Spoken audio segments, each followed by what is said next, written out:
Bernie Sanders seeming to gain momentum in California, which holds its primary in a week. Clinton needs the win to try to remove any legitimate rationale for him to remain in the race. A Bernie Sanders win in California is a political earthquake. Sanders actually has a 1-point lead, 48-47. Looks to me like we got a lot of people here ready for a political revolution. But the headlines will be Clinton clinches the number of delegates needed to win the nomination, but loses California.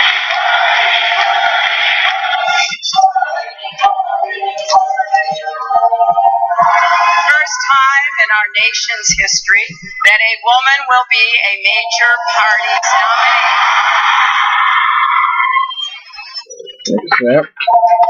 That may not be the case. Well, you could be surprised to learn that as many as 3 million votes are left uncounted this morning, and that it could be weeks before they have all been tallied. Potential million or more, maybe 2 million. I even today heard 3 million potentially ballots still to be counted. How many people did you guys turn away today? Hillary Clinton is currently leading by about 440,000 votes. So California is not a done deal. I look forward to the full counting of the votes in California, which I suspect will show a much closer vote than the current vote tally. My name is Carissa. I'm Sarah Watts. My name is Meg Pinto.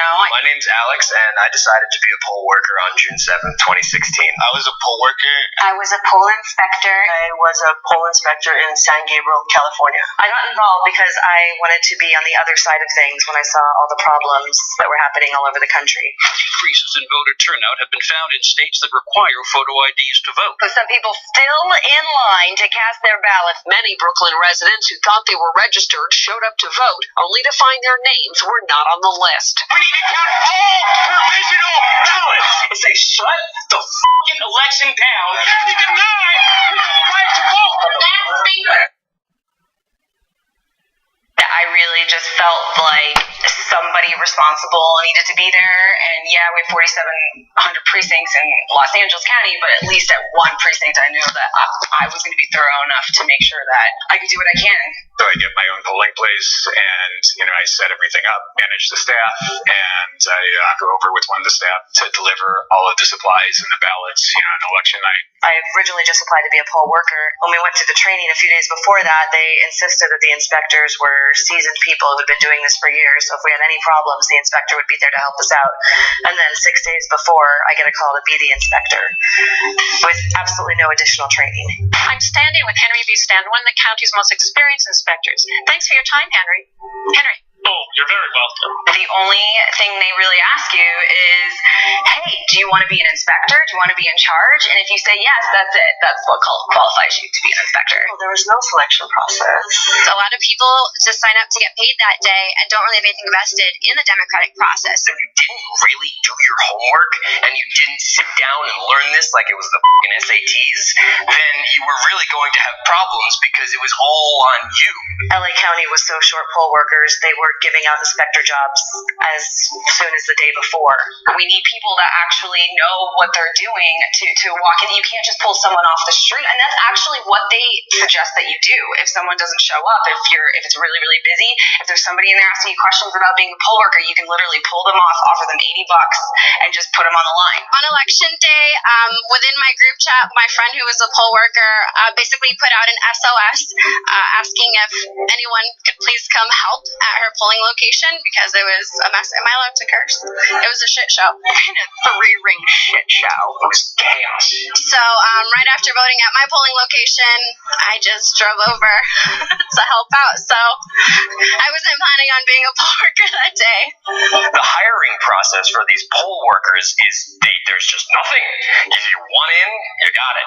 Everybody was confused, and nobody was totally qualified to be doing that job. Sadly, I was significantly more informed than the actual poll workers who underwent training. Knowing the correct procedures is key to running a successful polling place. The in-person training was inadequate. They went through everything as fast as they could. Well, it's a lot of information to come to speed with, quickly. honestly very confusing. They are rolling you through like cattle. It was just thrown at you very quickly. The way that voters are informed about their duties and rights is absolutely appalling. But it's like drinking out of a fire hose. 100 pages of information. Whatever happens, it is all in the books. They're like, oh, something bad happens. Don't call anybody. Look at this first. In the heat of the moment, people are yelling at you. It's 90 degrees in your precinct, and this is what you have to look at to see and troubleshoot the situation. The people running the training class said at the beginning that the class can be 2 hours or it could be 3 hours if everyone has a bunch of questions, and so they would prefer it if we didn't have a bunch of questions. The question and answer segment was not allowed. That was it. And then you hand in your stub, which would be $25, and then you're on your way. One training. And don't forget, you will be working with other poll workers, and your coordinator will only be a phone call away should you need assistance. No one was reachable. No one was able to give us any help. The coordinator came in sometime in the middle of the day saying that she was representing 3 other polling places, and there was another polling place at the top by the Hollywood sign with one person running it. A polling place with one person. She took one person from us to help this other person out who she said was not all there. We want to go to Brad Perry because Brad Perry is in a very interesting polling location. We're over here at Claremont Mortuary. Have you voted here before? Is this your first time at the mortuary? After voting? Voting? Okay. Didn't know someone's come here to get a casket or anything. It was disappointing. It was disappointing because 5 people out of 6 poll workers didn't know about all the idiosyncrasies of how to handle voters. They're voting for the president, and we are the front lines to making their vote matter. It's just, I don't even see how there can be accountability if there's no proper training to begin with. So how can you blame the person doing something wrong if they're not receiving the kind of information that they need to receive in order to do their job properly? It's imperative that poll workers know what's going on because the entire election process actually hinges on the poll workers because they decide who gets to vote and how they get to vote. And then that's how we elect our officials. So if they don't know what they're doing, then we don't have a functioning democracy. I'm sure they'll let you. It sounds like they're desperate. And like 20 minutes later, I get another phone call from somebody who says, oh yeah, we can have this stuff delivered to my house. I have a 4-5 training to be a poll inspector. Guys, what the Well, first off, you take all the stuff that's in the precinct, even the voting machines, live ballots, everything just goes into your house. Every single study comes to the same conclusion that the machines are unreliable, they're vulnerable, and they can't be hacked. You were brought a broken machine. They don't test them first? I can't answer for the count. Okay. The first problem that we had was our ballot machine broke. It hasn't worked all day, and they're all voting provisional. It is insane to me that the voting machines are just dropped off. They didn't even check my ID when they brought them to my house. I could be anybody. They don't know me. They didn't do any sort of background check on me.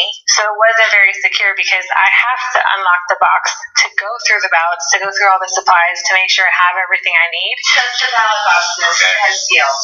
But then I literally have the ballots and I have the ink thing, and I could actually go through and boss them if I wanted to.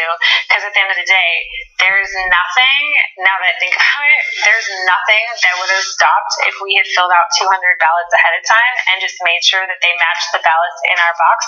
We could have replaced every single person's ballot if we wanted to. Our voting system is definitely not as secure as I would think it would need to be to decide the President of the United States.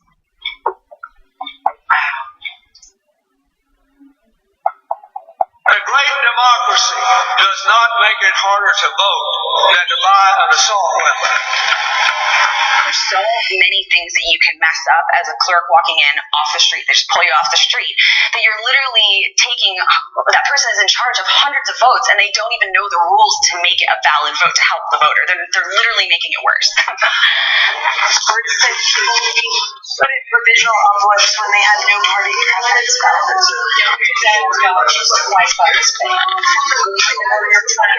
The human error is going to happen somewhere along the lines where their vote struggles to even be counted. I know for a fact that there are ballots that are invalid. It's like the game Mousetrap. The reason to vote won't be counted in California. You are not at the address that is listed. Signature doesn't match. Your vote by mail is stolen. Registration has been switched to another part. Didn't get a vote by mail envelope. Forgets to sign provisional. So if you're a college student or you're housing insecure on an NPP ballot, you didn't fill out all the lines of the provisional envelope. That made me so sick to my stomach.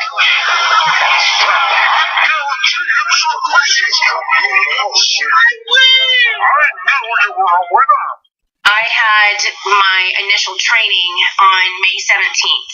The woman that I was sitting with, was telling me all about this, poll worker, like subculture that they have and all their flair that they wear on their stuff. It was so cute, and it made me feel confident sitting there that I was with people that have been doing this, since the Truman years. So we came to that part and how to process no party preference voters. The woman that I was sitting next to, she started making notes, in the margins of her book, saying, "Oh, this is new." They're the only handbook I've seen so far that explicitly says, "Do not inform the voter." And so now they're going against the Secretary of State's own training, which is supposed to be uniform statewide. I mean, that's the fair way to run an election, isn't it? I'm listening to the instructor, and he's saying that all non-party preference voters have to specify what ballot they want, or they're going to be given provisional ballots by default. I have to say the magical phrase, hello, I should like a Democratic crossover ballot, please. So you're telling us that provisional ballots will be the default ballot unless non-party preference voters specifically ask for a different ballot? Yes. The introduction of that crossover ballot is really, what's unnecessarily complicating this, combined with the fact that vote by mail has become so popular. Just send them one of each ballot. I am of the belief that Democrats wanted this election to be messy because it benefited the candidate that had been organizing from the start, who has older voters, who has more experience in voting. The presidential primary is the most complex election that we conduct in the state of California. There are elements of it that by design are challenging for voters, cumbersome for poll workers, and difficult to administer. Experts spoke about California's record voter registration and the need for improvement, such as making sure no-party preference voters, a voter bloc believed to heavily favor Sanders, can easily vote for president. For no-party preference voters, it was honestly quite a challenge. We tried everything we could think of with our limited budget to make sure the information was out there. If you're aware of the mistake when you're making it, can you still call it a mistake? The Secretary of State, of course, is close to Hillary Clinton. Members of so-called Democrats in this state that don't seem to care about votes being counted and thrown away. It's profoundly disturbing. What do you make of the fact that the Secretary of State, which is the person who's responsible for handling elections, is a partisan position?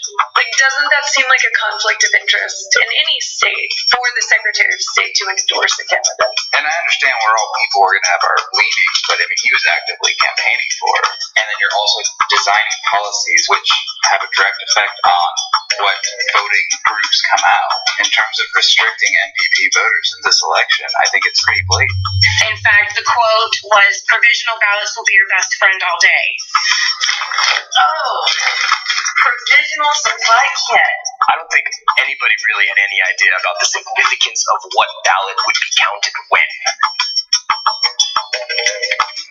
If I were to put a percentage on it, 40% of them were provisional, and a lot of them were vote by mail. Out of 319, they give out 70 provisional ballots. Less than 275 people that showed up to vote, and we gave out 57 provisional ballots. I shared a precinct in Pasadena where I witnessed 157 provisional votes out of 300. That's more than half. We had about 54 provisional voters. Was it mostly young people that were on the list? We had polling locations that had 80% of the ballots that were being cast at any one moment being provisional. All of those are provisional from today? So has it been down all day? How many is there right there? I don't know. I'm sorry. There's like 200 ballots there. Basically, the way the ROV instructed us to give out provisional ballots was like an NFL player in a strip club making it rain. The fact that poll workers are just handing out provisionals like candy, just like, here you go, without questioning why the person might even need it in the first place, really disenfranchises the voter. And oftentimes voters are not even educated that they need to keep their ticket stub from the provisional ballot to check and make sure it's even counted. Comparatively to other states where they have very low rates of validation, California does validate and count provisional ballots at a very high rate. This was the number of provisional ballots cast. So at best, 38,700 voters in LA County alone are going to be disenfranchised on provisional ballots.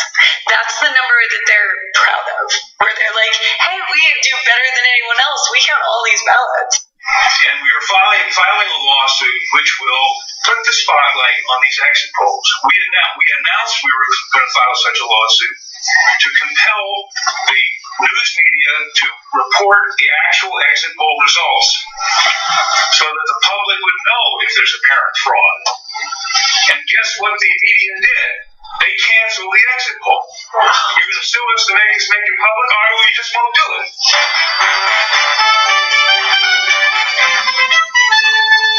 Use the Lavender Vote by Mail list to update your roster by finding each voter listed and writing VBM in the signature column. The biggest problem I saw at my poll was voters who were on the roster as vote by mail but had never registered as vote by mail, Or knew for a fact that they did not sign up for vote by mail, or tried to take their name off of the vote by mail, or it never showed up. One time they turned the whole precinct vote by mail passively, and it was only by one letter, and lots of people never knew. They went to their polling place, it was closed, so they went to the other nearest polling place, and they all voted provisionally because they had all gotten mail ballots that they didn't even know they were due to get. But that was hundreds of voters. And they didn't know what I was talking about when I said, where's your vote by mail ballots? The majority of those people were Spanish speakers or first-time voters.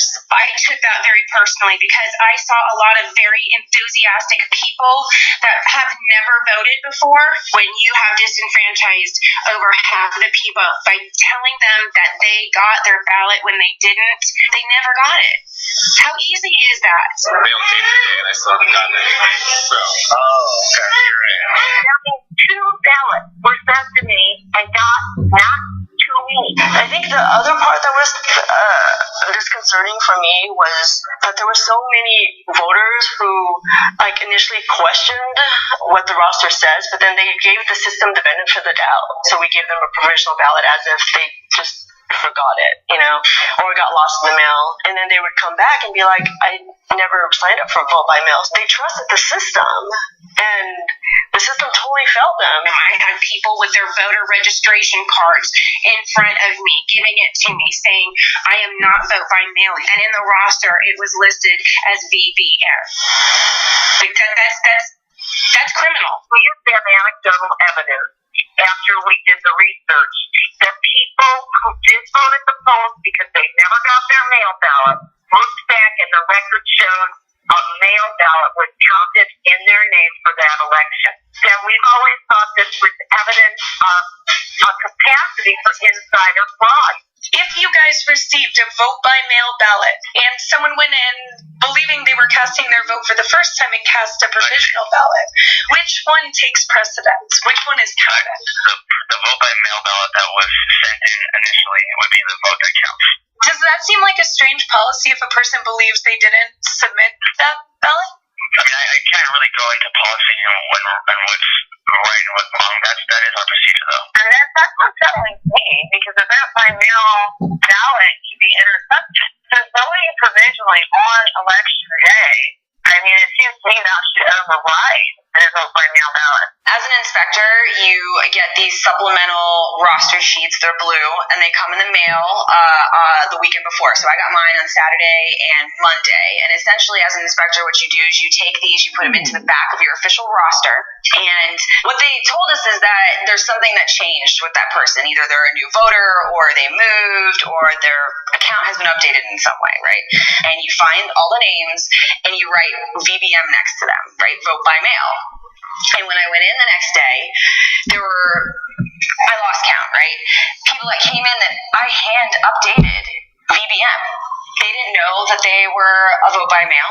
They didn't have their vote by mail. And then somehow in the system, last minute, and it's really hard not to think that this is some kind of grand scheme. These were people that had no idea what we were talking about with vote by mail. So if you look at this like a normal, rational person, it just seems ridiculous. If I had just not updated their names, they would have not voted provisionally, and their votes would have counted in the first initial tally. Our biggest issues at our polling location were that people were showing up as vote by mail voters. It took me fighting with them for them to finally consider giving them a provisional ballot instead of just turning them away. Can you call them? Yes, right now.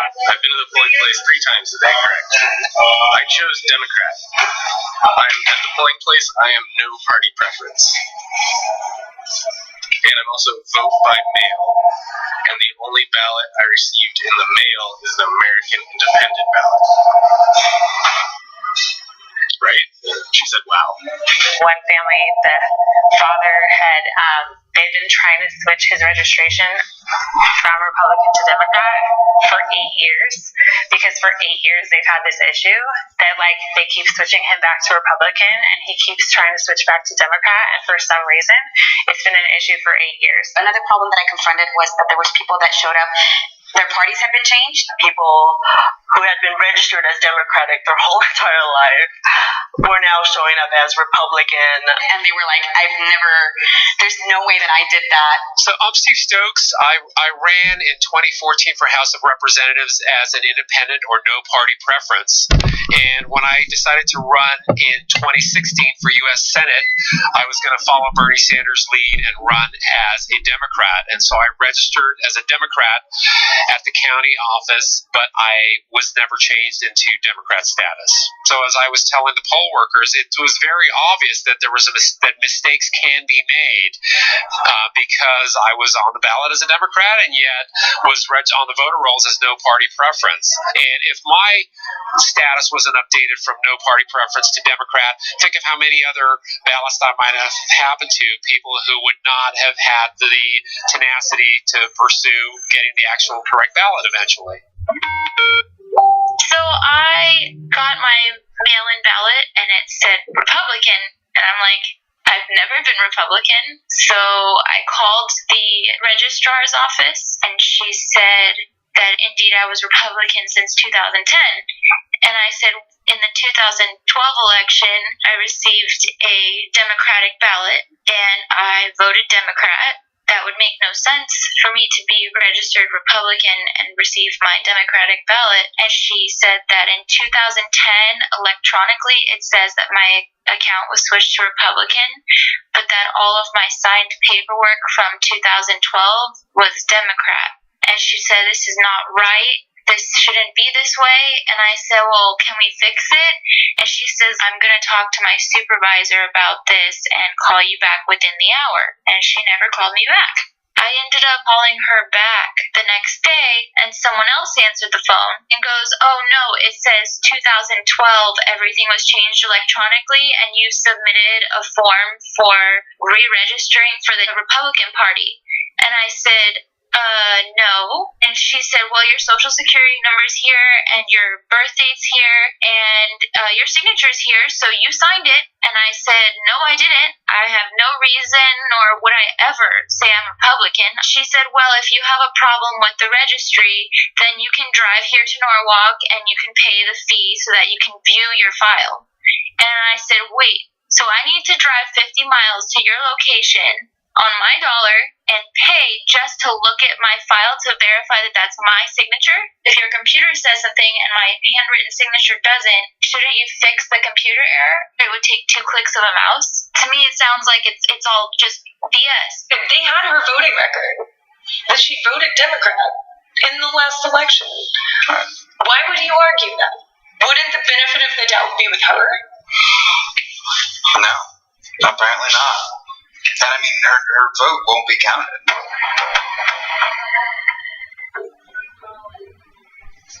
Well, I'm here today because I was one of the people that was purging the system, even though I've been registered since 2014, since I moved here.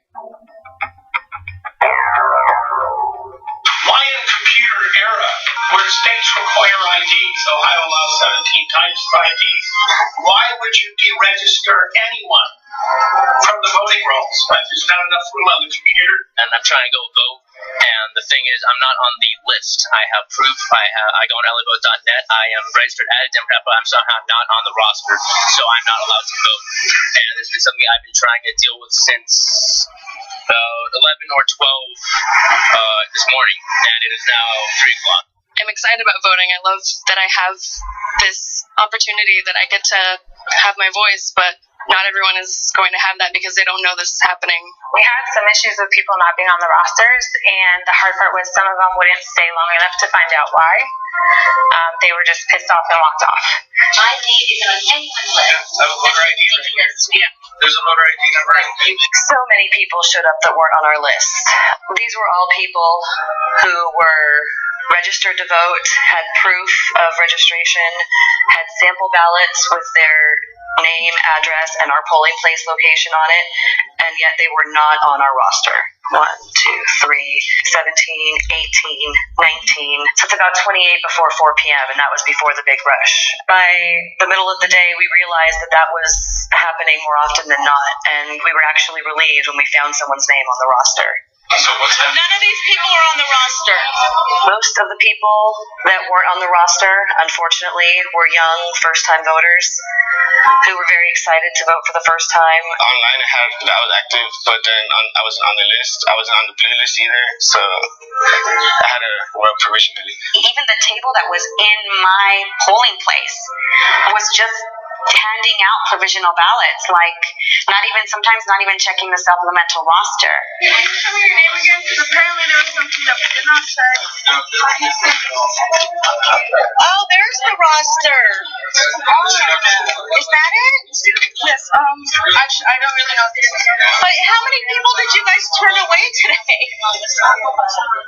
Okay, so what's going on there? I had to go to a Staples to get to a fax machine and pay for the copies and get them back because that list was not supplied with all the other registers. The judge told me about voters on top, and I said most of the papers I need, and I don't know what kind of money doing it, because I'm not sure who's supposed to be handling this material. Today has been a really big struggle for me. There have been several times today where I just want to scream the lack of training. We have numerous people who are nowhere near properly trained, myself included, covering the precinct next to me because their inspector is completely, utterly useless.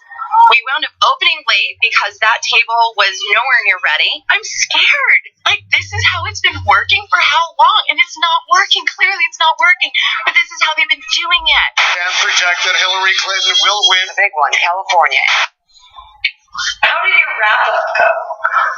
Terrible. What did shock me, though, there were not one but 2 instances where I had to be sent out back on a route to go find missing ballots. And the ballot box just happened to be in the 2 fire stations they were just left. But in order for that to happen, both the courier assistant, the inspector, and one of the other poll workers need to forget that the couriers need to be there to pick it up. That took 4 people to forget their training. In my training, none of my training said that you print out the tallies. The fact that we were supposed to do that, could have done that, is... there's no way to double check now. The law says that you, as as a voter, can go to your precinct and find the tallies taped to the wall somewhere near where you voted, and they're up for, I've heard 24 hours, I've also heard 48 hours. But again, I believe it varies county by county. So I have not been able to find anybody yet that has found a tally in Los Angeles. When I printed the election summary reports when I was closing down the machine at the end of the night, the crossover Democratic ballot report still showed up as 0. So this is the no party preference Democratic crossover ballot. As you can see, total vote count, it says 0. So it has 0 for presidential preference, 0 for Senate, 0 for all these things. Want to see how many ballots were actually in the box for this? Oh, all those ballots. So we have 39 no party preference Democratic ballots. These were stuck into the machine today, and none of these are counted on the report. Then you come over here, and the nonpartisan ballot, there's 1. But over here, it says 40. So I don't know if somehow the machine made a mistake and added them together, but here's the problem. Even if all these other numbers are correct, guess what's not on here? Any presidential candidate. And obviously, as you can see from what's showing, a dominant number of those are for Bernie Sanders. So I called my supervisor, I asked her what to do, and she had no idea. Her answer to me was, use your best discretion. This is bonkers. I know it didn't go well. And so that's what made me so sad in thinking about other states and other places that don't have the resources that Los Angeles has. You know, we're in California. We're one of the most progressive states in the country that has some of the most open elections in the country. And it really appalled me to see that as a native Angelino, my hometown, my home county, had so many election problems. It's just really upsetting that in 21st century America, we have to be dealing with election problems of this magnitude. I have always believed that elections will all run. I did not expect there to be a problem among Democrats. I believe that there was. I believe Democrats would suppress me about the Democrats. And I would have not believed that if I had not been closely involved in this election. If you step back and look at the way the primary system works, it was not designed with voters in mind. It was designed around the function of nominating other party people. Going into this, we all knew that the problem with the provisionals was going to happen. We didn't know how it was going to happen. We definitely thought that it was going to be a ballot shortage, but it ended up to be more vote by mail, shifting of registrations, people not being on the rolls, even when they had proof they were in the party. And I think what's interesting about that is knowing that it was coming and actively trying to fight against it. There was still not much that we could do. How does it make you feel to know that elections get called when there's so many votes uncounted? Well, it's an array of emotions. First, I'm sad. I'm really mad. My community had so many vote-by-mail ballots that weren't counted that I know went to Sanders. With only 3 ballots difference right now, it's going to flip.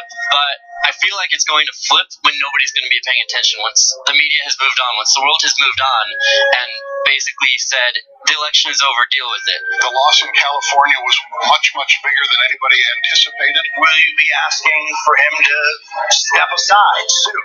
You can imagine how furious this is making some Democratic voters. We will not allow voter suppression in California or America. This is what reality life now, other than just go join. We're finding out nobody knows what they're doing. And we're trying to find out who's accountable. Everyone's pointing fingers, and we just want to be able to vote. Who's to blame for these long lines? Well, the voters for getting in line. Not ours. They're the county's concerned. Parties make the rules about who can participate in their primary. It is very frustrating. It was honestly quite a challenge. We tried everything we could think of. It should not be this difficult. I know that we complain about the South disenfranchising voters with voter ID laws and doing all these things to disenfranchise voters who are not in their voting blocks. I think California ends up disenfranchising just as many people. They do it in the name of voter fraud. They don't like the term voter fraud. Like I've heard Alex Video say Voter fraud, we use the term a lot throughout California and throughout the country. It is nearly non-existent. But all of these measures are A, to prevent voter fraud, and B, disenfranchising giant numbers of people. Even small percentages. Mail-in ballots, 3% aren't counted.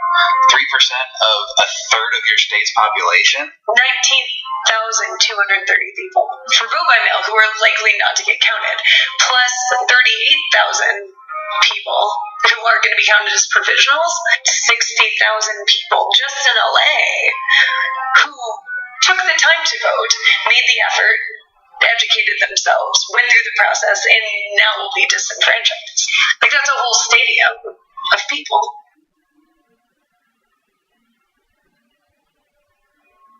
Your vote could be the one that counts. A difference of only a few votes can decide an election. After seeing how many people, how many young people have been just pulled into this election, and having this be the result, or this what happened, during their first experience voting, it makes me feel sad. After being a poll inspector, I feel like democracy doesn't exist. Well, jaded is an understatement. It was soul crushing, to be honest. I did not feel like it was democracy that day. It can be a little disappointing at times to think that this is our democracy. Democracy would allow equal access to voting. They wouldn't have restrictions to voting. It was really disheartening to see so many people have to go through so much just to be able to vote. It's a basic right. Less and less people are involved in our democratic process. Why is that? Because maybe it's not such a democratic process after all. Just the fact that they have those ballots and it's up to their discretion whether or not your vote counts bothers me. What is it that we're doubting about these votes? They skipped a step. I get it. They might have forgotten to sign something. They might have done something incorrectly. They weren't on a voter roll when they should have been. Their party preference was switched. May have moved recently. All of these reasons, to me, don't seem like good reasons for a person's vote in a presidential election not to be counted. It seems like the process is coming before the right. I believe in democracy. I believe it can work. It made me believe that there's less democracy here in the United States, definitely. The reason that I volunteered to do this today was because I know how screwed up and broken this system is, and I wanted a first-hand account, and this freaks me out. This is about our basic right to vote. And I believe the system itself is so disorganized and there's such little due diligence that there's absolutely no way that we still retain that basic right. Because when it comes down to it, if you can't have a fair election, then who even cares what's on the ballot? A true democracy does not decide the winner before all the votes are counted correctly. I used to believe in this democracy. I'm still trying to, but it needs help. Would you ever participate in this process again? How does this make you feel? It's kind of discouraging, actually. I'm like, I don't really want to do this anymore, but the part inside me that's like, I'm not going to let them win is like, no, I have to be a part of this again. I feel obligated to do it again. I feel obligated to find other people like me to do it again. We have people lining up to go with you to complain what happened on the election day. Look at these folks. They're all coming out, and we have a lot of people inside as well. I did this because I wanted to be witness to it, and I wanted to help. The bull has been pulled off. The question is, if you call the American vote into question, you're immediately a conspiracy theory, you're an American, trust but don't verify. Our democracy is based on a piece of paper that says I can prove who won. Bernie Sanders supporters, on the other hand, are acting like this is a conspiracy theory. Like, it can all sound like conspiracy theory until you see it yourself. And once you see it yourself, it's just kind of an overwhelming, like, I just felt sick by the end of the night, because it's like when you see it for yourself, it just changes everything. You're Neo from the Matrix, and you took the pill, and now you're awake, and, like, I can't unknow what I know now. And the same thing is with the political revolution is that people are now awake, they're alert, they're active, and they're just, they're angry, they're mad as hell, and they're not going to take it anymore. Voter suppression is real, and whether or not they mean to do it, it's happening. And so many of them aren't rational. Nothing has been stolen here. Just you wait. After this election, they'll come out and pretend like they were on this side the whole time. Same-day registration was on the books in California months before this election. They just didn't implement it. And I think that it's all part of the system where you can disenfranchise low-income voters or new voters, multilingual voters. Latinos que puedan votar.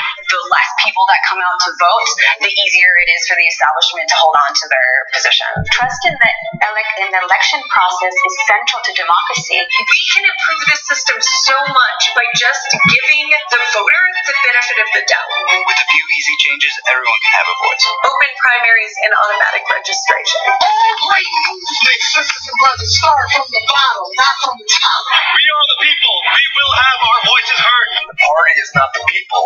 The people are the party. So everyone that wants to vote can be treated with dignity. This is the fight for the soul of our democracy. There will not be silence. We gonna fight on. The progressive movement has started. It is going. And now it is our job to figure out on a local level how we're going to make it actually work for us. I don't think this is over. You? The struggle continues.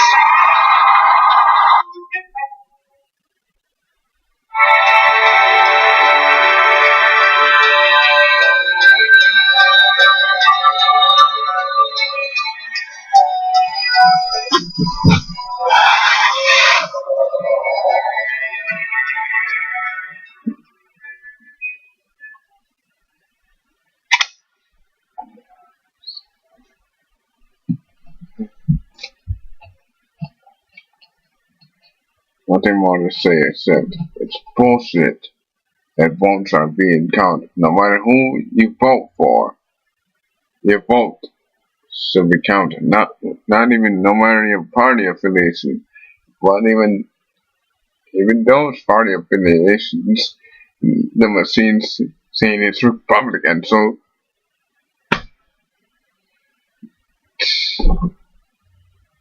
money out of politics, please.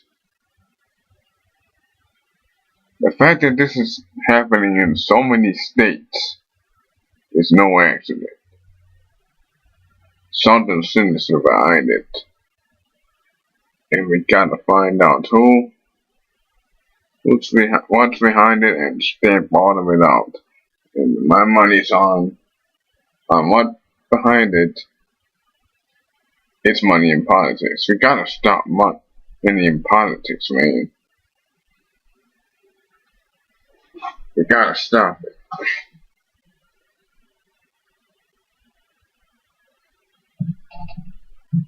Talk to you guys later. Peace out.